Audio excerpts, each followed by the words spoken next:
Hello বন্ধুরা, আমরা প্রায়শই আমাদের বাসার পিতলের জিনিসপত্র নিয়ে খুবই চিন্তায় থাকি, কারণ এটা দ্রুত আপনার রং পরিবর্তন হয়, দ্রুত ডিসকালার হয়। আমার কাছে এরকমই একটা জুয়েলারি বক্স আছে, গয়নার বাক্স।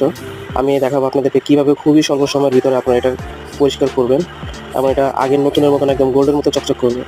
অথবা আমরা এটার জন্য লেবুর পানি নিয়ে নেব।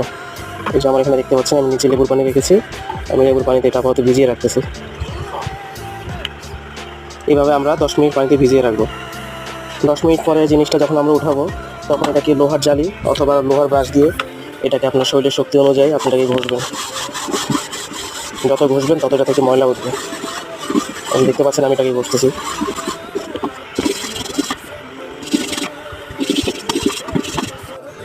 দেখুন আগে কী ছিল আর এখন কী হয়ে গেছে, একদম আগের রূপে চলে আসছে। Almost 90% complete. যদি আপনারা এর থেকে আরও বেশি গ্লেজ চান, তাহলে সেই ক্ষেত্রে বাজার থেকে আপনাদেরকে একটা পপুলার মেটাল